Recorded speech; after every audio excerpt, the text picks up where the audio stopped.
ভাইয়েরা আমার, আল্লাহ রাব্বুল আলামিনের কালাম কোরআনুল কারীম থেকে আপনাদের সামনে সূরা আল বাকারার 153 নম্বর আয়াতে আমরা প্রথম আলোচনা শুরু করি। আমার আল্লাহ রাব্বুল আলামিন বলেছেন, ওয়ালা নাবলুওয়ান্নাকুম বিশাইইম মিনাল খাউফি ওয়াল জু'i ওয়া নাকসিম মিনাল আমওয়ালি ওয়াল আনফুসি ওয়াস সামারাত। বলেন আল্লাহু আকবার। আমি যখন যে আয়াত তিলাওয়াত করব, যাদের তিলাওয়াত জানা আছে আমার সঙ্গে তিলাওয়াত করবেন, রাজি আছেন? আল্লাহর তৌফিক দিয়ে সবাই বলেন আল্লাহুম্মা আমিন। আর এই অক্ষর পড়লে কত নেকি? আওয়াজ করে বলবেন কত নেকি? শুধু 10 নেকি না, একটা অক্ষর পড়বে আল্লাহর পক্ষ থেকে 10 বার রহমত নাযিল হবে। বলে সুবহানাল্লাহ। এখানে শেষ হয়ে যায়, একটা অক্ষর পড়বেন সঙ্গে সঙ্গে আল্লাহ পাক আপনার আমলনামা থেকে 10টা গুনাহ ডিলিট করে দিবে। বলে সুবহানাল্লাহ। আমরা পড়ি না, তার কারণ হলো তিলাওয়াতের অভ্যাস নাই, তিলাওয়াত জানি না, আর যারা জানি তিলাওয়াতের অভ্যাস নাই।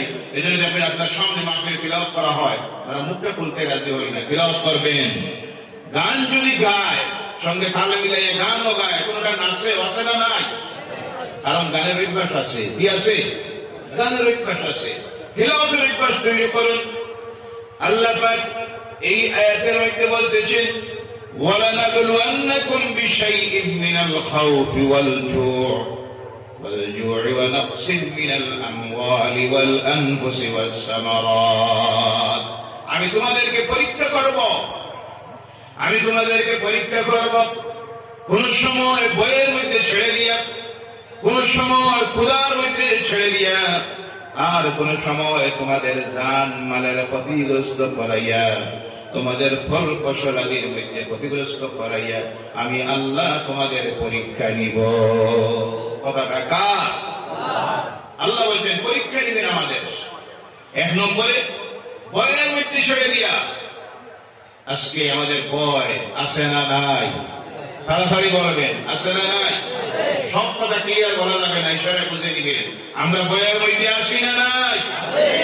ক্ষুধার মধ্যে ছেড়ে দিয়ে আল্লাহ বলছেন তোমাদের পরীক্ষা করব। এরপরে কেমন ক্ষুধায় আল্লাহ ছেড়ে দিয়া পরীক্ষা করতেছে, জ্বলন্ত প্রমাণটা দেখেন। আমাদের ভাই বোনেরা ফিলিস্তিনের মুসলমান খানি খাওয়ার জন্য প্রতিদিন সূরা সাজদার সময় শরণার্থী শিবিরের লাইনে দাঁড়াইয়া আছে।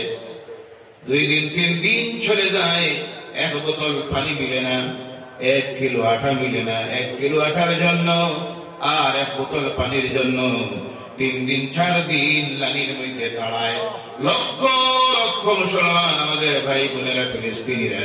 আর পৃথিবীর বিভিন্ন জায়গায় মুসলিম হয়ে শরণার্থী শিবিরে ক্ষুধার জীবন যাপন করতেছে। আছে না নাই?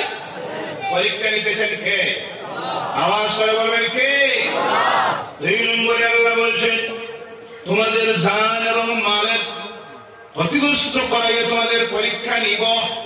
এবার বলুন আমাদের জান এবং মাল বিভিন্ন জায়গায় ক্ষতিগ্রস্ত হচ্ছে না না?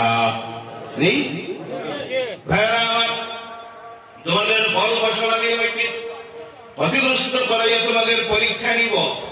ফ্লাড দে, ঘূর্ণিঝড়, জলবৃষ্টি, শিলাবৃষ্টি, মাল ফল ফসলাদির ক্ষতি হয়নি না না? আওয়াজ করে বলবেন। এই বছর যে পরিমাণ শিলাবৃষ্টি হইল, জানি না আপনাদের এদিকে এমন হয়েছে না না? হয়েছে। 1/2 কিলো ওজনের একটা। জীবনে অনেকে কয় বয়স হয়েছে 50 বছর, এই ওজনের শিলাবৃষ্টি দেখি নাই। কয়বার হয়েছে এই এলাকা দিতে? 4 বার। আলহামদুলিল্লাহ হইতো। আলহামদুলিল্লাহ হয়তো আল্লাহর প্রতি নাউযু বিল্লাহি মিন যালিক। আল্লাহ হেফাজত করুক এইসব গজব থেকে। বলেন আল্লাহুম্মা আমিন। পরীক্ষা করতেছে। পরীক্ষা করবে কাকে? দুনিয়ার প্রত্যেকটা মানুষকে আল্লাহ পরীক্ষা করবে না। সাধারণ উদাহরণ হলো যে ছাত্রটা স্কুলে এডমিশন নেয়, কলেজে এডমিশন নেয়, ইউনিভার্সিটিতে এডমিশন নেয়, তার পরীক্ষা দিতে হয়। যে কলেজে গেল না, স্কুলে ইউনিভার্সিটিতে এডমিশনে নেয় নাই, তার কোন পরীক্ষা? এর জন্য আল্লাহ পরীক্ষা নিবেন ইমানদার যারা, দিনদার যারা, মুমিন যারা, মুসলমান যারা, তাদের পরীক্ষা আল্লাহ নিবে। কারণ তারা এডমিশন নিয়েছে, আল্লাহ দিন গ্রহণ করে, তারা এডমিশন নিতে গিয়ে পড়েছে। পড়ুন আমার সঙ্গে, জবান মিলিয়ে পড়ুন, লা ইলাহা ইল্লাল্লাহু মুহাম্মাদুর রাসূলুল্লাহ সাল্লাল্লাহু আলাইহি ওয়াসাল্লাম। আশহাদু আন লা ইলাহা ইল্লাল্লাহু ওয়াহদাহু লা শারীকা লাহু ওয়া আশহাদু আন্না মুহাম্মাদান আবদুহু ওয়া রাসূলুহু। এই পড়ে বিশ্বাস করে যারা ঈমান এনেছে, ওই ঈমানদাররা পরীক্ষা দিতে হবে। কার কাছে? পরীক্ষা নিবেন কে? পরীক্ষা হবে আমাদের, মনোবল হারাবেন না। অনেক সময় আমরা বিভ্রান্তিতে পড়ে যাই, যারা একবারও আল্লাহ কয় না, জিন্দিগিতে একটাও সেজদা দিল না, তা মনে হয় তা করতেছে, তাদের দেখি মুসিবত নাই, বিপদ নাই, জুলুম নাই, অত্যাচার নাই। আর আমরা যত বেশি নামাজ পড়ি, রোজা রাখি, হজ করি, যাকাত দেই, তাসবিহ পড়ি, তিলাওয়াত করি, গান বাজনা করি, তাহাজ্জুদ পড়ি, এরপরেও দেখি মুসিবত আর মুসিবত। মুসিবত তোমার আসবে, কারণ পরীক্ষা হবে তোমার। কার? তোমার আমার, মুমিনের। কার? মুমিনের। যারা মুমিন নয়, যারা আল্লাহ দ্বীন মানে না, ঈমান মানে নাই, তাদের পরীক্ষা আল্লাহ নিবে, ছেড়ে দিয়েছে। দুনিয়া ওই সামান্য সময়টুকু ছেড়ে দিলাম, পরবর্তী জীবন তোমাদের হবে কঠিন জীবন। আল্লাহ পাক তার রাসূলগণের পরীক্ষা নিয়েছেন। আল্লাহ তার রাসূলগণের পরীক্ষা যখন নিয়েছেন, তাদের ঈমানের পরীক্ষা আল্লাহ নেয় নাই। মনে প্রশ্ন রাখতে পারে, তাদের ঈমান কি দুর্বল ছিল? তাদের পরীক্ষা আল্লাহ নিয়েছিলেন তাদের মর্তবা, তার জাতকে আল্লাহ বুলন্দ আরো করে দেওয়ার জন্য। আর 2 নম্বরে হলো আল্লাহ তার নবীদের পরীক্ষা নিয়েছে এই জন্য, নবীরা হলেন দুনিয়ার বিভিন্ন মানুষের জন্য মডেল, আদর্শ। তাদের কাছ থেকে যাতে দুনিয়ার মানুষ শিক্ষা গ্রহণ করে, এইভাবে মুসিবতে পড়লে কি করতে হয় তা শিখার জন্য আল্লাহ তার নবীদেরকে দুনিয়ায় বিভিন্ন পরীক্ষা নিয়েছে। সবচেয়ে বেশি আল্লাহ যার পরীক্ষা নিয়েছেন, উনি হলেন আপনার আমার নবী জনাব মুহাম্মদুর রাসূলুল্লাহ সাল্লাল্লাহু আলাইহি ওয়াসাল্লাম। বলেন সুবহানাল্লাহ। ভয়ের মধ্যে ছেড়ে দিয়ে আল্লাহ পরীক্ষা নিল। কেমন ভয়! ঘর থেকে রাস্তায় বাইর হতেন না, নামাজ আকি ঘরের ভিতরে পড়তেন। কোন সাহাবীর ঘরের ভিতরে গিয়ে 2-4 জন মিলে জামাতে নামাজ পড়তেন, আল্লাহর ঘরের কিনারায় আসতে পারতেন না, ভয় হতো। নামাজের সিজদায় চলে গেছেন। ইসলামের দুশমনেরা, আল্লাহ দিনের দুশমনেরা, নবীর দুশমনেরা উঠের পড়ে আমার নবীর পিঠির উপরে, কাঁধের উপরে তুলে রেখে দিয়েছে। অনেক কষ্ট করতেছেন, সিজদার থেকে মাথা তুলতে পারতেছেন না। দূরে দাঁড়িয়ে ইসলামের দুশমনেরা হাতের মধ্যে খালি বাজাইতেছে আর বলে, মোহাম্মদ দেখি তো তোর আল্লাহ আজকে উঠা। বলে নাউযুবিল্লাহ। ফের জন্য খবর বলল মা ফাতেমার কাছে। তিনি দৌড়ে এসে বললেন, আব্বা আপনাকে আমি বলেছি এই আল্লাহর ঘরের কিনারে নামাজে আসবেন না, কারণ এই মক্কায় আপনার সাহায্যকারী কেউ নাই, আপনার বাবাও নাই, মাও নাই, ভাইও নাই, বোনও নাই। এর জন্য আপনাকে আমি বলেছি এখানে নামাজে আসবেন না। সেই দিন থেকে আমার ওই ভয়ে আল্লাহর ঘরের কিনারায় নামাজ আসা ছেড়ে দিয়ে ঘরের মধ্যে নামাজ পড়া শুরু করলেন। আল্লাহ পরীক্ষা নিতেছে। এরপর খোদা দিয়ে আল্লাহ কেমন পরীক্ষা নিল, একটা মাত্র যদি উদাহরণ দিতে যাই, দেখেন খন্দকের ময়দান, মদিনাতুল মুনাওয়ারায় যখন যাই, গেলে ওই ময়দানের চিহ্নটা রয়ে গেছে সেই খন্দকের খালের।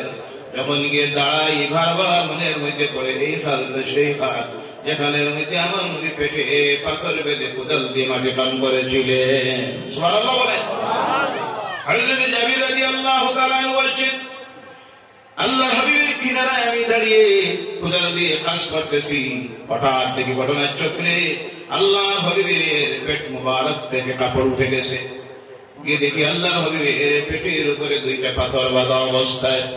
আমি আল্লাহ হাবিবকে জিজ্ঞাসা করি, ইয়া রাসূলুল্লাহ সাল্লাল্লাহু আলাইহি সাল্লামের কারণ কি? আল্লাহ নবী বলেন, যাবে আজকে 3 দিন হয়ে গেছে তোমার নবী আল্লাহ নবীর পেটে কোনো খাবার পড়ে নাই। সুবহানাল্লাহ বলেন না? ঘটনা আপনারা শুনেছেন। এরপর যাবের খাবারের ব্যবস্থা করলেন। হাদিস শরীফের মধ্যে আসতেছে কোন সময় এইভাবে হতো 40 দিন পর্যন্ত। কতদিন? 40 দিন একটা গানে চলে যেত। আল্লাহর হাবিবের ঘরের সোনায় আগুন পর্যন্ত জ্বলত না। শুধু সামান্য পানি শুকনা খাজুর দিয়ে ওরা দিনটা অতিবাহিত করতেন। কেমন ছিল অবাক ক্ষুধা প্রাণ। সবাই কেরামদেরকে আল্লাহ পরীক্ষা নিয়েছেন। সে বিষয়ে বলতে গেলে অনেক সময় লাগবে, সেদিকে যাচ্ছিলেন। জানমালের ক্ষতিগ্রস্ত করাই আল্লাহ কেমন পরীক্ষা নিল তাইফের ময়দান আজ সাক্ষী দিতেছে। প্রতি বছর আপনাদের দোয়া, যখন তাইফে যাই সেই জায়গাটায় গিয়ে আমি দাঁড়াই, যে জায়গায় আমার নবীর রক্ত ঝরেছিল, সারা শরীর রক্তে লাল হয়ে গেল, দাড়ি মুবারক রক্তে লাল হয়ে গেছে। 2 হাত দিয়ে রক্ত মুছে আল্লাহর দরবারে হাত তুলে দোয়া করেন, আল্লাহ এই কম বুঝতে পারে না আমি যে তোমার নবী, যার কারণে আমার উপর অত্যাচার করেছে। আল্লাহ তুমি নারাজ হয়ে এই কওমের উপর কোনো গজব দিও না, আল্লাহ এদেরকে তুমি হেদায়েত করে দাও। সুবহানাল্লাহ। জান এর উপর অত্যাচার চলতেছে। উহুদ মদিনাতুল মুনাওয়ারায় গেলে যারা যান, উহুদের ময়দান, আমার নবী আক্রান্ত হয়ে গেছে। ইসলামের দুশমন তরবারি দিয়ে আঘাত করেছে। সেই নুরানি চেহারা এখানে তরবারি ঢুকে গিয়ে এক টুকরা ভেঙে রয়ে গেল। অনেক লম্বা ঘটনা। রক্ত ঝরতেছে, হাত দিয়ে চেপে ধরেছেন, রক্ত পড়ে পড়ে সারা শরীর রক্তে লাল হয়ে গেছে। রক্ত ঝরার কারণে শরীর দুর্বল হয়ে গেছে। এরপরে গায়ের মধ্যে 2টা বর্ম, যুদ্ধের ময়দানে যেতে গিয়ে সেই দিন 2টা লোহার তৈরি বর্ম জ্যাকেট ব্যবহার করেছেন। মাথায় ছিল 2টা হেলমেট তৈরি।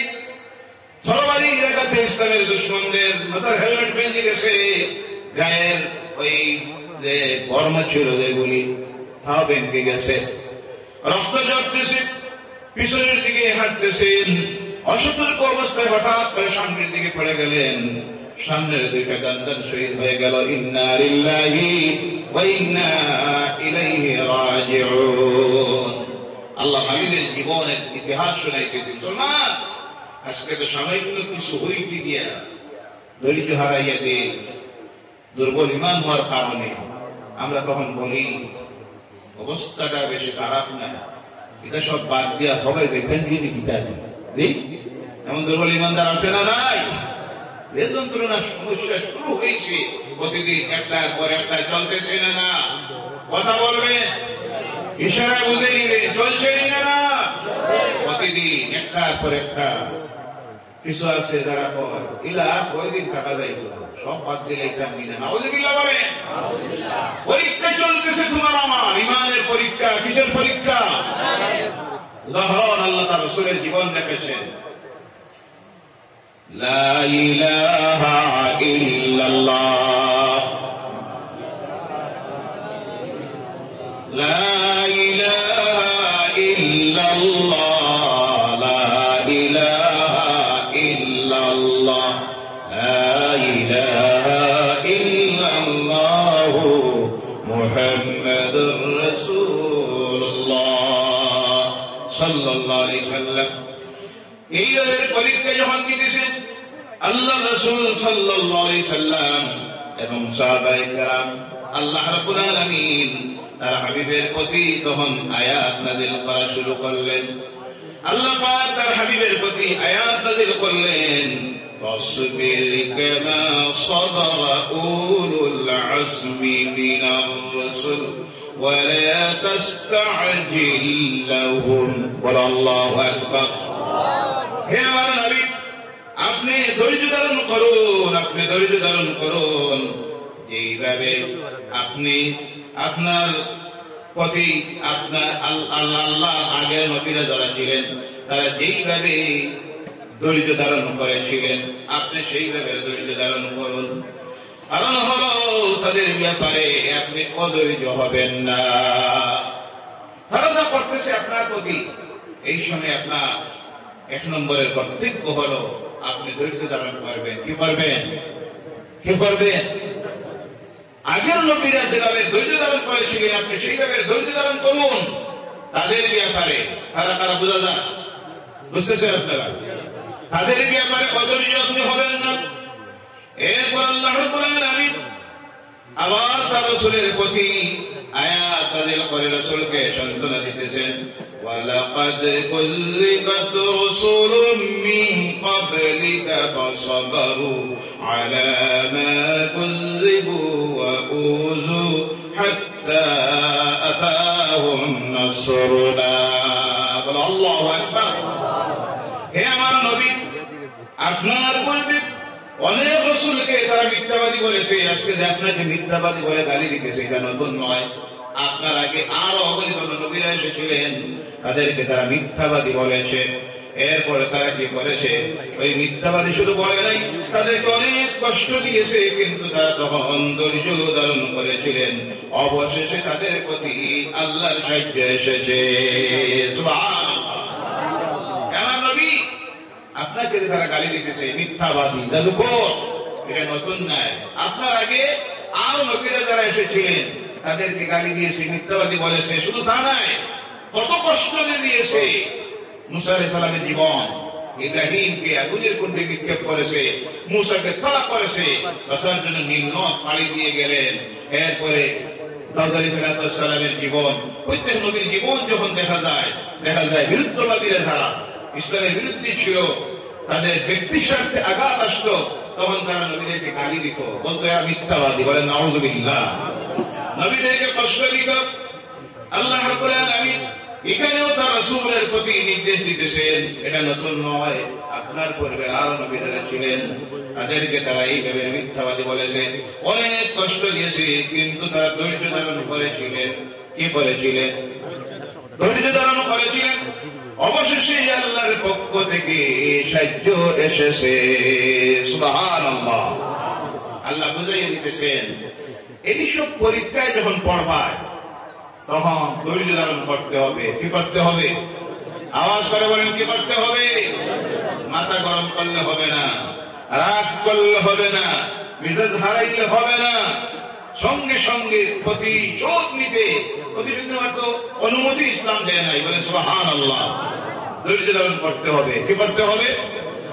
এরপর আল্লাহ রাব্বুল আলামিন আবার বলছেন, এই ধৈর্য ধারণকারী যদি হয়ে যাও, তাহলে জেনে রাখো, মনে মনে ভাবতে পারো তোমরা সংখ্যালঘু, কম মানুষ, এই কথা মনে আনিও না। আল্লাহ তার কালাম কোরআনুল কারীমের মধ্যে বলে দিতেছেন, কাম মিন ফিআতিন কালিলাতিন গালাবাত ফিআতান কাসীরাতান বিইজনিল্লাহ ওয়াল্লাহু মা'আস সাবিরিন। বল আল্লাহু আকবার। অনেক সময় আল্লাহ পাকের অনুমতিতে কম সংখ্যক মানুষ বেশি সংখ্যক মানুষের উপরে বিজয়ী হয়ে গেছে। সুবহানাল্লাহ বলেন। কথা কার? ওয়াল্লাহু মা'আস সাবিরিন। আল্লাহ ধৈর্যশীলদের সাথে থাকেন। সুবহানাল্লাহ বলেন। কার সঙ্গে আল্লাহ থাকেন? ধৈর্যশীলদের সাথে। ধৈর্যশীল মুমিন যদি তোমরা হও, মুত্তাকি যদি হয়ে যাইতে পারো, পরহেজগার যদি হয়ে যাইতে পারো, সেইকে যদি কম হও আর ধৈর্য ধরে ধারণ করতে পারো, তাহলে আল্লাহ বেশি সংখ্যক মানুষের উপরে তোমাদেরকে বিজয়ী করে দিবেন। সুবহানাল্লাহ। সংখ্যায় কম বলে মনোবল হারাবে না।